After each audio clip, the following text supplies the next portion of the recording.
Line फुटली की कोणतरी सोशल मीडियावर टाकतो, याच्यामध्ये भ्रष्टाचार झाला. आता काही लोकांचा भ्रष्टाचार काढायचं जर मी म्हटलं तरी पालकमंत्री आहे आणि राज्याच्या राजकारणामध्ये काम करतोय, असं पळताफळी थोडी करेन की काही लोकांना रत्नागिरीत पडावं लागेल. पण मला त्या राजकारणामध्ये जायचं नाही. मला प्रामाणिकपणानं रत्नागिरीकरांची सेवा करायची आहे, प्रामाणिकपणानं रत्नागिरीकरांना बरोबर घेऊन विकासाची कामं करायची आहेत. आणि म्हणून मी अनेक वेळा माझ्या पदाधिकाऱ्यांना देखील हेच सांगतो की आपण संवाद ठेवला पाहिजे, आपण लोकांशी जाऊन चर्चा केली पाहिजे, आपण लोकांमध्ये जाऊन मिसळलं पाहिजे. आणि म्हणून राज्याच्या राजकारणामध्ये असताना देखील दर शनिवारी रविवार मी दुसरीकडे कुठं नसतो, तर माझ्या रत्नागिरीच्या मतदारसंघामध्ये असतो आणि लोकांना भेटत असतो. पूर्वी ठीक आहे, मागच्या 2.5 वर्षामध्ये ही कोणाला सवय नव्हती. काही लोक फक्त फेसबुक लाईव्ह करायचे, म्हणजे मी बोलल्यानंतर समोर कोणी बोलूच नाही ही त्यांची भूमिका असायची. बरोबर ना? म्हणजे एकतर्फी संवाद, मी सांगेन तेच बरोबर आहे. ही भूमिका एकनाथ शिंदे साहेबांची नाही. एकनाथ शिंदे साहेबांसारखा माणूस स्वतःला आरोग्याचं दुखणं असताना देखील इर्शालगड सारख्या ठिकाणी 5 किलोमीटर कडा चढून जातो, हे आपल्या महाराष्ट्राचं भाग्य आहे. आणि अशा मुख्यमंत्र्यांच्या नेतृत्वाखाली आम्ही सगळे काम करते, आमचं देखील भाग्य आहे. मला बाकीच्या काही कुठच्या राजकारणाच्या गोष्टीमध्ये जायचं नाही, परंतु मला संजय शेठ रागडकर असतील, इथले सगळे पदाधिकारी असतील, आमचे भाऊ देसाई असतील, अनेक विनंती करायची आहे की खऱ्या अर्थानं आता मला जर महाराष्ट्राच्या राजकारणामध्ये तुम्ही जर आम्हाला पाठवलंय तर मला मोकळं सोडलं पाहिजे. दर शनिवारी रविवारी येऊन इथं मला जर मिटिंग करायला लागत असतील तर मला मग पुढचा 1 वर्ष विधानसभेच्या निवडणुकीच्या निमित्तानं इथं जेवून राहिलं पाहिजे.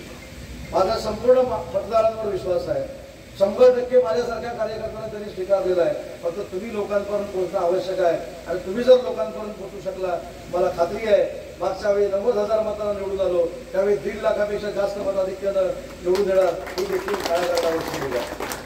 पण हा आत्मविश्वास कोणामुळे आहे? हा आत्मविश्वास तुमच्यामुळे आहे. तुमचा जर आशीर्वाद नसेल, तुमचे जर सहकार्य नसतील तर मोठेपणानं महाराष्ट्राचा स्तरावर फिरण्यामध्ये देखील काही अर्थ नाही. त्याच्यामुळे मी अपेक्षा व्यक्त करतो की जी काही विकासाची कामं महायुतीच्या माध्यमातून होत आहेत, त्या सगळ्या महायुतीच्या विकास कामाला आपण आशीर्वाद द्याल. जे विकास काम करतायत त्यांना देखील आशीर्वाद द्याल. आणि मी जी प्रामाणिकपणाची इच्छा त्या ठिकाणी व्यक्त केली, तो आशीर्वाद आम्हाला सगळ्यांना मिळेल. कारण जाता जाता एक महत्वाची गोष्ट आपल्याला मी सांगतो, या मतदारसंघामध्ये एक पॅटर्न होता. 2 टर्मच्या वर कुठचाही आमदार निवडून देत नव्हता. आपण ते रेकॉर्ड केलं, मी नाही केलं, तुम्ही सगळ्यांनी रेकॉर्ड केलं. पहिल्या वेळी 6,000 मतांना मला निवडून दिलं, दुसऱ्या वेळी 9,000 मतांना निवडून दिलं, तिसऱ्या वेळी 41,000 मतांना निवडून दिलं आणि चौथ्या वेळी 90,000 मतांना निवडून दिलं. हे रेकॉर्ड करण्याची संधी तुमच्यामुळे मला मिळाली आहे. ज्या मतदारसंघाला कधी मंत्रिपद नव्हतं, ते मंत्रिपद मिळवण्याचं रेकॉर्ड देखील तुम्ही सगळ्यांनी नोंद केलं. आजपर्यंत 90,000 मताधिकारी इथला कुठचाही आमदार निवडून गेलेला नव्हता, ते देखील रेकॉर्ड तुमच्या आशीर्वादाने मी करू शकतो. आता एकमेव रेकॉर्ड करायचं आहे की महाराष्ट्रातल्या पहिल्या 3 मताधिक्यामध्ये तुमच्या सगळ्यांच्या आशीर्वादानं माझ्यासारख्या कार्यकर्त्याला जायचं आहे. आणि म्हणून ते आशीर्वाद आपण सगळ्यांनी मिळून द्यावे एवढीच कळकळीची विनंती करतो. पदाधिकाऱ्यांना देखील विनंती करतो की लोकांच्या संपर्कामध्ये राहून लोकांना जे काय हवंय ती देण्याची भूमिका आपण सगळ्यांनी मिळून घेतली पाहिजे. या रत्नागिरी शहरालाच नाही तर रत्नागिरी जिल्ह्याला एकही रुपया निधीचा कमी पडायला मी देणार नाही. एवढं उत्तुंग नेतृत्व त्या महाराष्ट्र राज्याचं मुख्यमंत्री म्हणून काम करतायत.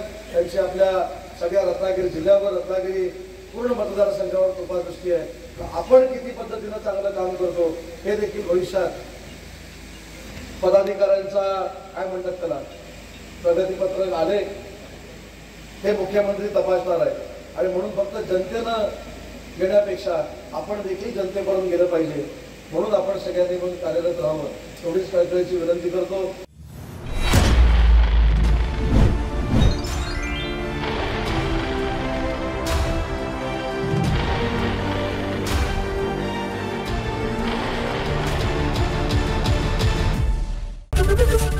एबीपी माझा, उघडा डोळे बघा नीट.